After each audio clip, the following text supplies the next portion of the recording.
Hello, hi. My name is Linda, and this is a safe space for single African diaspora moms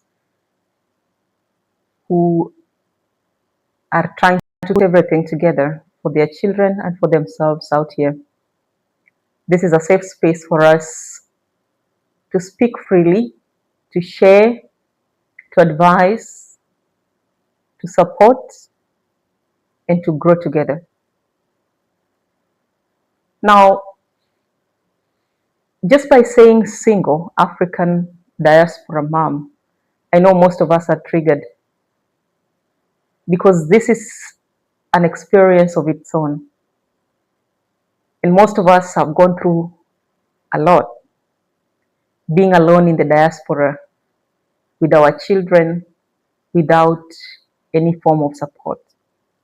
And that is why I'm here. I'm here to tell you this morning, or this evening, or this afternoon, or this night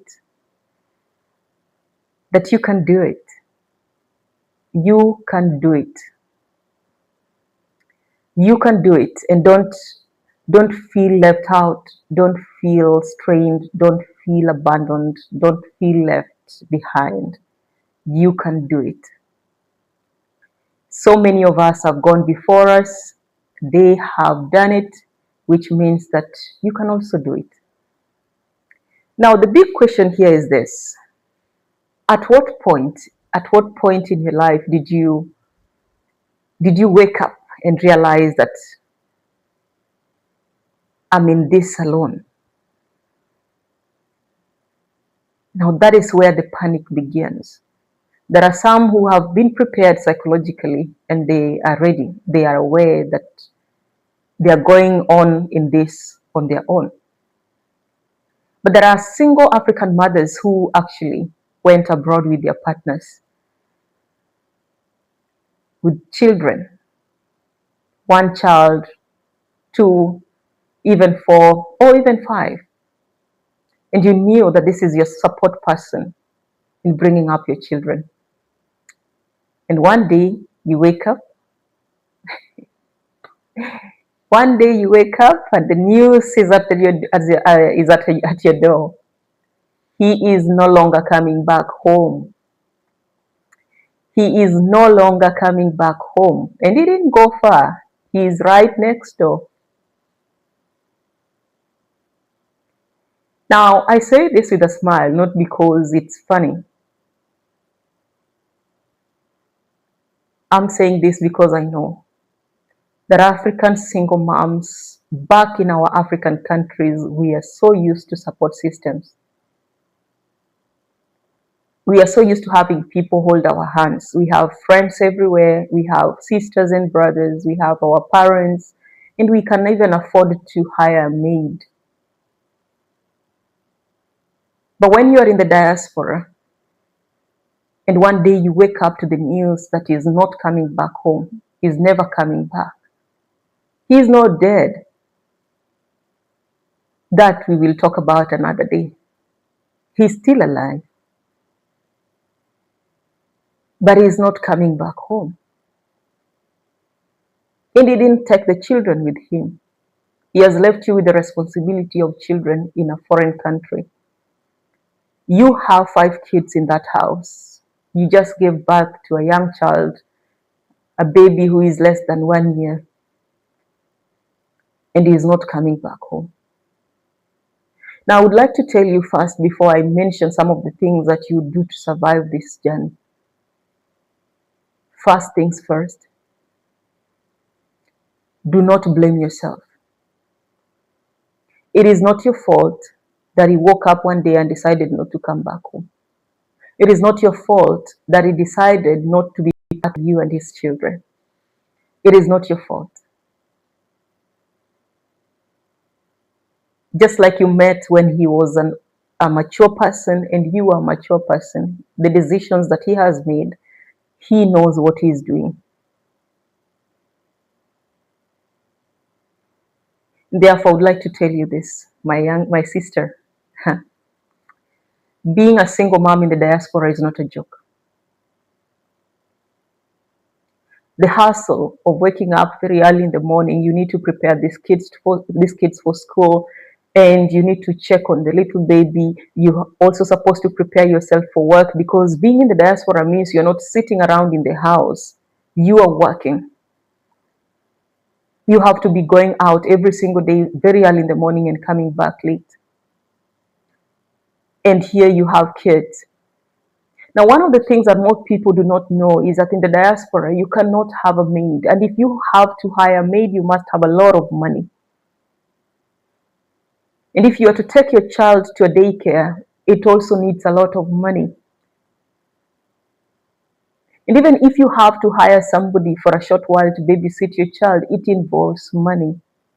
Yet this is the same money that made you leave your home country to try and get something. So being a single mom, especially for African mothers, it is not easy. The challenge that most of African single mothers face cannot be compared to the indigenous people of these particular countries where we find ourselves. They have grown used to this. They know how to maneuver their ways.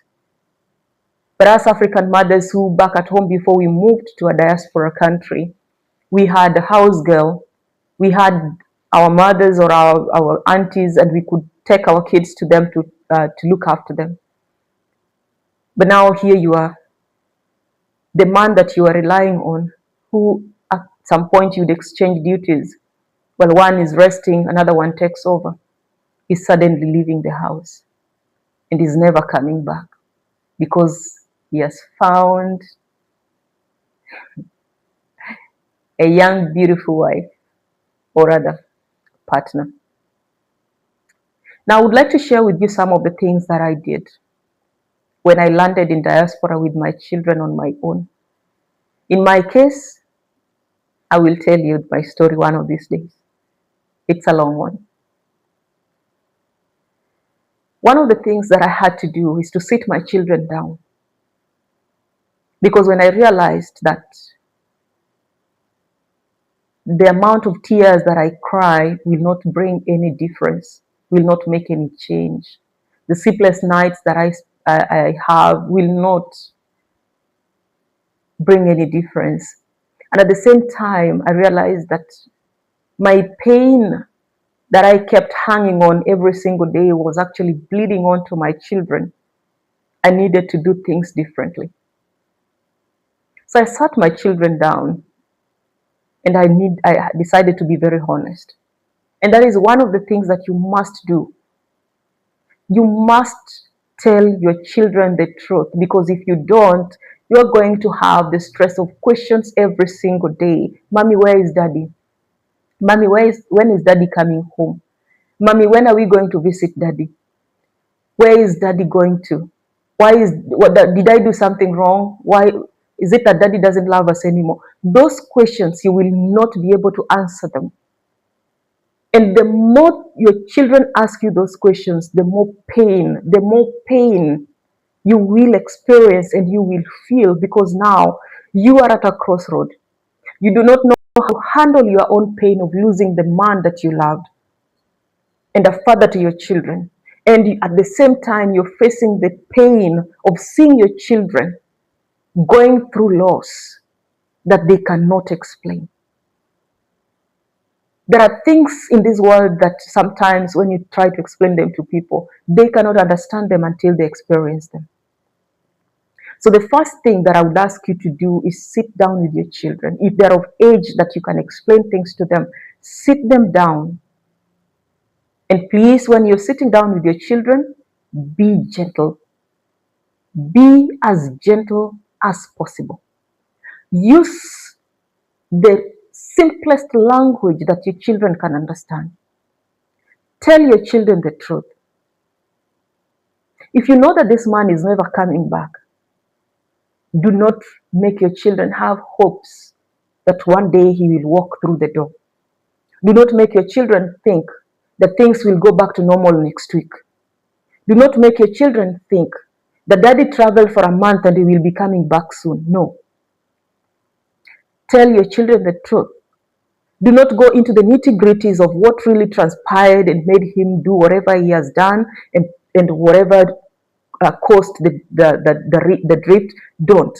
Instead, just tell your children that daddy has made his decisions about making or creating a new life with another partner, and such kind of things happen in life, and therefore he is no longer coming back to stay with you. Because if you do not tell these kids the truth, they will hold you accountable at some point. Don't, I mean, what I'm trying to say here is this: they grow, children grow. And as they grow, don't assume, even in the previous times before that father leaves, they have seen things, they have had things, they are aware. They might not just comprehend, but they are aware. So it is important for you as a mother to sit your children down and tell them the truth. By doing this, you're giving your children room to grieve the loss of their father in the best way they can. And also to help them internalize the fact that you are the only present parent going forward. You're going to make these children coil back into knowing that if daddy used to buy me this and daddy is no longer here, then I can ask mom to buy it, but still I cannot pressurize mom because it's only one parent now. So you must be very gentle how you handle this part. You need to sit your children down. Now, the tricky part is this: when they're younger, communicating with your children will be a little bit easier. They will cry for a few days. They will have nightmares. They will withdraw. Even in school, their performance will go down. So many things will happen to these children. You have to be the bigger person. You have to be the parent. At this point, I'm afraid to say that you will have to bottle up your pain for a little longer and keep your pain somewhere to come and pick it up later. Because that is what I had to do. I had to keep my pain and bottle it for a while so that I would be able to manage the pain my children are going through, so that they would be able to survive going forward. So these are some of the things that you need to do. Sit your children down and talk to them. Tell them the truth. Now, secondly, if you are not previously very close to your children, so much so that you are so busy, you will be waking up very early in the morning, you're rushing off to work, and then you're coming back so late. Now your schedule have to change. Your schedule have to change because one, you are now not just a mother, you're also a father in this house. I'm not saying you're taking part, you're becoming a dad. No, you have taken up that responsibility. Now there is no one you're going to tell, could you please hold this baby as I prepare dinner? Could you please check on so and so who's been sick in the room, in their bedroom as I do this? There is nobody. Could you please remove the clothes from the laundry machine there is no one to tell those things anymore. You are the only one. It means that you have to replan every single thing. You have to change the way you've been working. You have to change the way you've been operating in this house. Because I want to tell you one thing. These kids are going to need your emotional support until they are able to hold themselves steady. They're going to need your emotional support because there are things that these kids will be going through that they will not be able to tell you. But you will see it through how they behave. One of them will suddenly from nowhere, will start wetting their bed. A child who has not been wetting their bed, they will start wetting their bed. Not because they're being naughty or they're just being careless. No, they're going through an emotional pain. One of them will start becoming rebellious. Another one will lose their appetite. And suddenly they start getting sick for no particular reason. And it's not anything that even when you go to the hospital with them, there is nothing specific. Just fevers after fever after fever after fever. And you'll be running up and down. because of these children. So while you are in the diaspora as an African single mom, there are things you need to know. There are things that you have to have at the back of your mind, that when you are in your African setup, the culture where we come from holds us together. From our cultural backgrounds, there are a lot of things that make men stay. There are a lot of things that make this marriage work. There are a lot of things that make children get protected within that unity. But then when you move from your African home and move to a diaspora country, anywhere where you are currently, always have it at the back of your mind that when these moments come, when something like this happens, you do not have a family to run back to. You don't have your mom right there where you will say, I will bring my kids to my mom to stay with them for a while so that I can grieve my loss. No. You don't have a sister that you're going to say, please come and stay with me for a while. Help me out as I go through this pain. No. And remember, when you lose at this particular point, when your husband walks out on you as an African diaspora mom and leaves you with children, please do not hand over the responsibility of your children to somebody else. Even if you have a sister in diaspora, even if you have a relative in the diaspora, do not hand over the responsibility of your children to somebody else. That is a very critical point of your children's life. It is either going to make them or destroy them completely.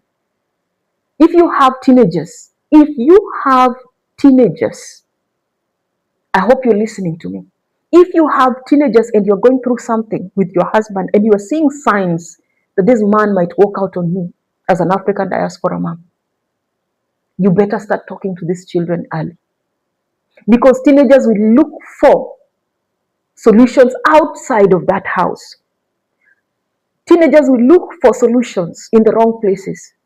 They will blame themselves and they will want to attach themselves to people to numb the pain. That is when you realize that suddenly your child is not coming back home. Why? He found a friend, and this friend is a drug dealer. You know what happens out here? You know the kind of environments where we are out here. And the next thing you realize, your child is into drugs. Or your child ran away if she's a girl and she's married to or went and is living with some old person that you don't even understand. It is a very, very difficult and a very tricky part and a tricky situation at that of an African mom's life. If your job is a contract and it is something that you feel okay, you can go back home, well and good. You can go back home. But if you have established yourself wherever place you are and you've been living there for a while and you know that even if you go back home, it's going to be worse, where you are currently is better for your children, I will advise you, communication is key at this particular point. Do what I did. Sit down with your children, tell your children the truth. Talk to your children and tell them the truth. And please, while you're doing that, be gentle. Do not blame your children for what their father has done. Do not transfer that anger to your children. Do not make your children feel that they are at fault in any way for what their father did. Instead, embrace your children with love. Embrace them with love, but be honest. They will find out the rest of the information as they grow older. They will find out the details as they grow older. You never know. They might reconnect with their father. They might talk to him someday in future. But at that point, when this happens, you are the present person. You need your sanity for your job because now it is only one pocket coming home. You need your sanity for your children. And you need your sanity for yourself. The other thing that I will advise you to do, my dear, cry it out. Cry your tears. Cry. Go into that bathroom. Go and sit down somewhere in that bathroom. with the shower on. Cry as much as you can. If this crying is going to take you 1 week every single night after the children are in bed, do it every single night. If it is going to take you 1 month to cry about him, cry every single month. Because if you do not do this, you're going to destroy your children. You are not just going to destroy your children, but you're also going to destroy your job. You are not only going to destroy your job, you're going to lose all the friends that you've made in this life. Because you will be an angry woman. So what did I say, my dear sisters? If you are an African single mom in the diaspora, have it at the back of your mind that when the tables turn and you are alone with your children, you wake up to the reality that this man is never coming back. Step one, sit down with your children and tell them the truth. Tell your children the truth. Prepare your children for the lifestyle that you're going to lead from that day going forward. On top of that, if you are a single African mom who is moving to the diaspora, you are a single African mom, you're moving to the diaspora. Same thing. Sit your children down and tell them the truth. You are not moving there with their father. You are moving there with them, you and them. Because if you don't tell children the truth, children will have expectations. There is an expectation in a child. They are always expecting their father to walk in. They're always expecting their father to call. They're always expecting their father to take them out. If this man is never coming back, you have to tell the children the truth. And remember, you have to reorganize your plan and your schedules so that these kids know that you're present, you are available for them. You're not also going to walk out on them, because now they're going to be living with the fear that if daddy walked out on us, if daddy left, what if mommy also leaves? What if mommy also one day wakes up and leaves us here? What will happen? You must assure these children that you are not also going to walk out. The children must know that you are not going to leave them like their father did, so that they have the confidence that in as much as daddy left, mommy will always be here. I am not telling you this that is going to be easy. I'm not saying this that it's going to be a walk in the park. No. It is one of the most difficult things you're going to experience. It is one of the most difficult things for an African single mom to sit down with her children to tell the children that, you know what, I don't have a husband anymore. You don't have a father anymore. And your father is not dead. It's just that things happened. It is not easy to go through that stage. But the moment you have done that, you will have set yourself free. One step. You will have set yourself free one step. Because one, you will not get those questions that I was talking about. They will not be asking you, when is daddy coming home? Where did daddy go to? What did we do to daddy? You will not get those kind of questions. Because now they are aware that their dad is not coming home. They are now aware that you are the only parent available. They are now informed that you are the only person present. So you will have solved your problem a little bit in as much as you're still in pain. And therefore, I will leave you with this, my dear sisters in the African sisters in the diaspora, single African mothers in the diaspora. I will assure you that you can do this. Believe me, you can do this. You can do this. I am here. Like I said, we talk freely. We speak truthfully. We share. We help each other. We advise each other. And we grow together. Not just for ourselves, but also for our children. If this information that I have shared resonates with you. I would like to hear your experiences in the comment section. Please like, please share. I will come back with more and more and more experiences, more lessons, and more ways that we can survive out here in the diaspora. Much of it is what I have gone through, what my friends have gone through, and what we have learned in the process, and how we are overcoming. Thank you so much for listening to me. Please like and share, subscribe, and see you again in the next video. Bye.